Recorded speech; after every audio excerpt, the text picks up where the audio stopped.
former Elmont alum from class of 2021, Devin Johnson. It's a pleasure to be here with you both. It's actually strange to be back in the library recording again. I remember the early mornings pre-COVID in which we had to be here at 7 a.m. sharp to record for UPN. So, pleasure to be back here with you both and with you, Ms. Fulgieri. Good to have you here, Devin. Thank you. So we're just going to ask you a few questions about college life, your experience with college.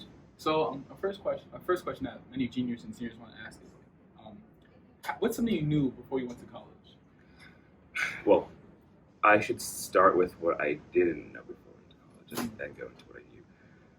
Honestly, you have to have self-confidence going to college. A lot of students go to college, with that predisposition of them not being or not feeling worthy, imposter syndrome, or them not feeling confident in their ability to excel in their classes. But you have to go in with the mentality that no matter what anyone says about you or thinks about you, that cannot be a factor that changes your way that you are going to operate, right? Going into college and taking on your objectives and goals. I think that if you have a set plan for yourself, you'll be more than fine. And if you believe that you can do anything you want to do and achieve anything you want to achieve, you'll be more than fine. College can be rough, especially if you're going away from home. Personally, I wanted to go away from home because I like just being able to go out and adapt somewhere. I don't like being too comfortable, but it depends on your personality type. But there will be an adjustment period. I think you need to find a cohort of people who you can surround yourself with that makes you feel most at home and most secure. Thank you. That was really insightful.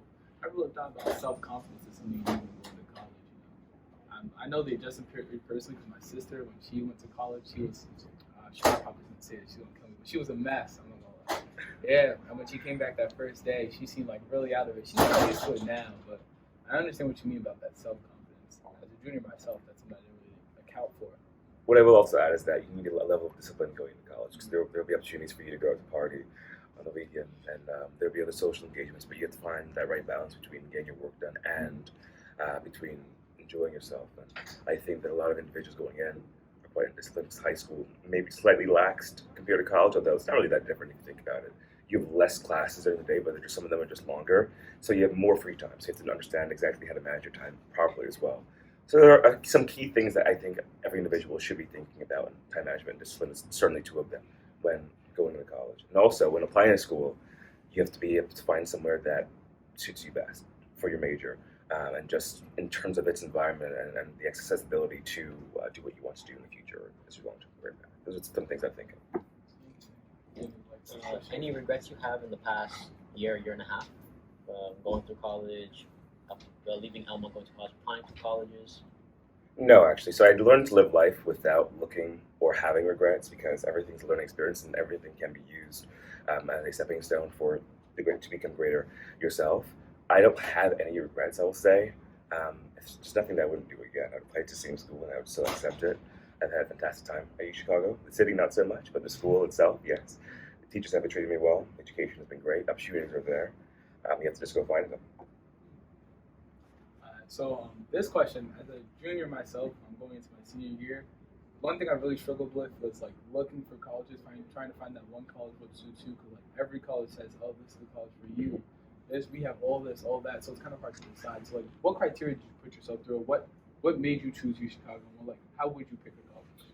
To be fair, when it came to choosing schools in general, I had a little difficulty too because I wasn't sure whether I wanted to go more into politics or more into business. And a lot of the schools I did apply to, I applied as a public policy major, poli-sci major, with economics somehow lingering in.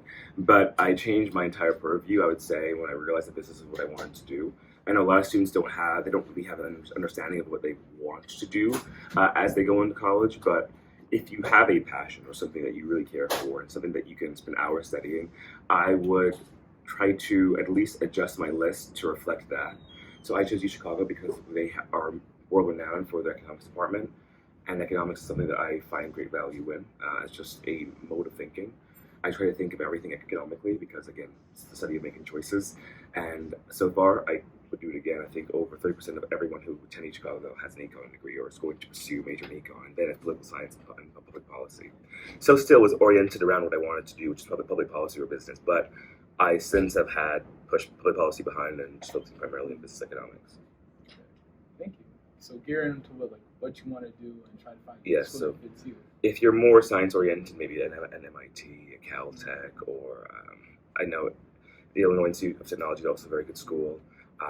Rensselaer here in the city. So there are a few options. It just depends on where your interest lies, and then look at the schools who excel and who provide the best opportunities in terms of alumni network and in terms of opportunities from the Career Advancement Office that can assist you in your career beyond college and while you're within college too.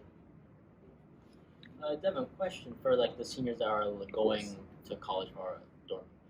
How did you deal with going into being in a new environment, not surrounded by people that you know? Because from what I know, there isn't that many people. I don't think there's any other person that went to Chicago or Illinois for college. So how did you deal with that? I actually wanted to go.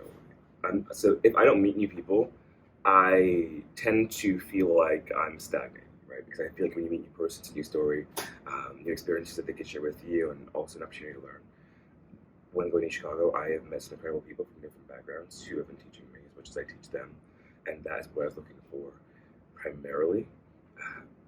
There's such a cultural vastness when you do go away, and a lot of the students and the people that I equate myself with are international students, so culturally they're different too. But it was just because I wanted to learn and be interactive with other people, which is why I went away. But I know that some individuals who are used to being at home and are more comfortable at home, going away will be difficult. But I think it's very important in your adult life and in your progression to take a step away from home and from your parents, because one day you will have to do it, so why not just start now?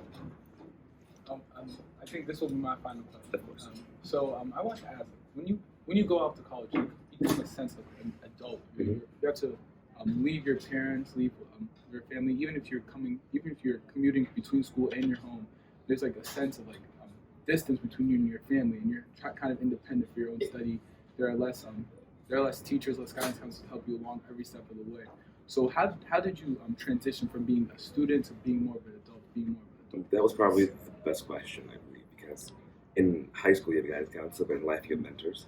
And what I've realized is that as a student, your ID card that says that you are the student of this school provides you the network and opportunity to reach out to individuals who are professionals or who have more advanced wisdom than you do at this early age to guide you throughout life, right? So I have found that using my student status has really allowed me to gain mentors and teachers, individuals who are older than me who I am primarily focused on business, so a lot of my business mentors as well, that really what you want to see you thrive and be successful. So utilizing your network, especially that your school has of alumni, in mentorship is quite important, and that will, I think, will also help in your guidance, because there's no guidance counselors in college, but that will certainly be, they can serve in that advisory role for you. Thank you. Of course. And as Preston asked his final question, I'll try to ask my final question.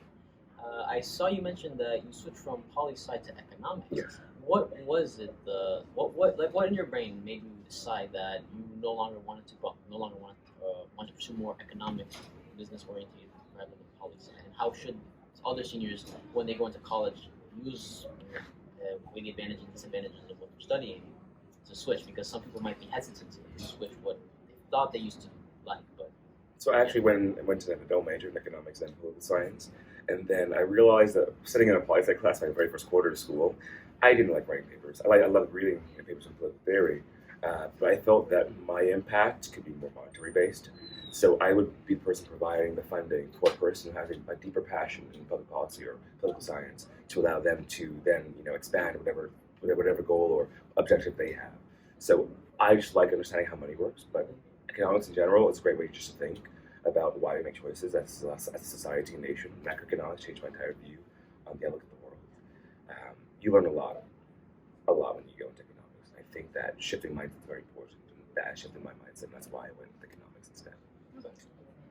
Thank you for joining us, course, Devin. it's my We pleasure. really appreciate your knowledge. You have both of us, right, Daniel? Pleasure to see you both again. You guys are growing up. Thank you for joining us, EBN, and we'll see you all next Next summer. time. It was a pleasure being back. And remember to like and subscribe and share the video. Yes. All right.